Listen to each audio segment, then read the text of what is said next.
গাজীপুরের সাংবাদিক তুহিন হত্যা মামলায় আরও একজনকে আটক করেছে পুলিশ। এ নিয়ে এই মামলায় গ্রেফতারের সংখ্যা দাঁড়ালো ৮।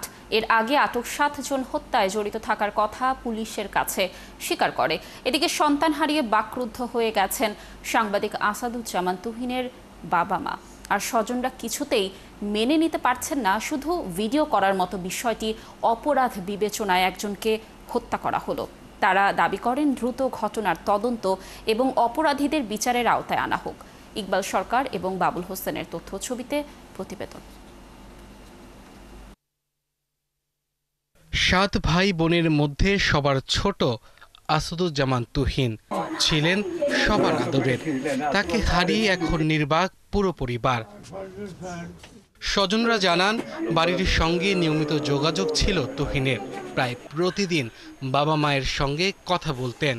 বুধবারও কথা বলার সময় এই শুক্রবার মাকে চোখের চিকিৎসক দেখানোর কথা বলেছিলেন।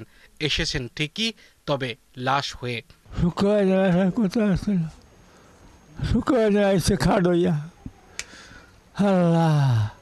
আমার ভাই তো আর ফিরে আসবে। ওদের যে 2টা সন্তান, এদের কি হবে? এলাকাবাসী বলছেন, কোনো অর্থে ছবি তোলা তো কোনো অপরাধ নয়।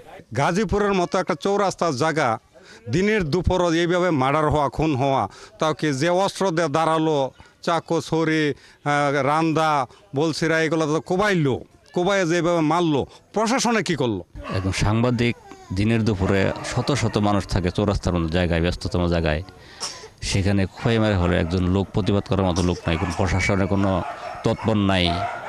ওখানে তো 24 ঘন্টা পুলিশ থাকে। এই ঘটনায় এখন পর্যন্ত প্রধান আসামি সহ 7 জনকে গ্রেপ্তার করেছে আইন শৃঙ্খলা বাহিনী। সবার বিরুদ্ধে হত্যাকাণ্ডে জড়িত থাকার প্রাথমিক প্রমাণ পাওয়া গেছে।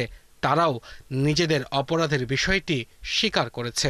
কেটু মিজান, যাকে আমরা গ্রেপ্তার করেছি, এই কেটু মিজানের নামে এর আগেও 15টি মামলা রয়েছে। আর যিনি হানি ট্যাপ করেছে, তারই স্ত্রী পারুল আক্তার ওরফে গোলাপি, তাকেও আমরা গ্রেপ্তার করেছি। ভিডিও ক্লিপে যাতে দেখা গিয়েছে আলামিন 21, তার বিরুদ্ধে 2টি মামলা রয়েছে। স্বাধীন, তার বিরুদ্ধে 2টি মামলা রয়েছে। শাহজালাল ওরফে পিতা হানিফ, তার বিরুদ্ধে 8টি মামলা রয়েছে। ফয়সাল হাসান সাব্বিরের বিরুদ্ধে 2টি মামলা রয়েছে। এই 7 জনকে আমরা গ্রেপ্তার করেছি।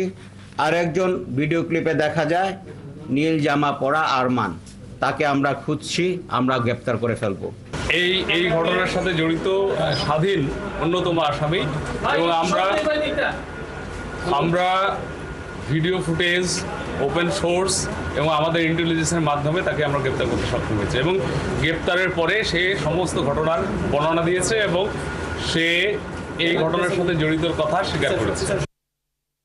গত বৃহস্পতিবার রাত 8:30টার দিকে 5 থেকে 6 জন চান্দনা চৌরাস্তা এলাকায় তুহিনকে ধারালো অস্ত্র দিয়ে ধাওয়া করে। তিনি দৌড়ে ঈদগাহ মার্কেটের একটি চায়ের দোকানে আশ্রয় নেন। পরে দুর্বৃত্তরা দোকানে ঢুকে তাকে এলোপাতাড়ি কুপিয়ে হত্যা করে পালিয়ে যায়।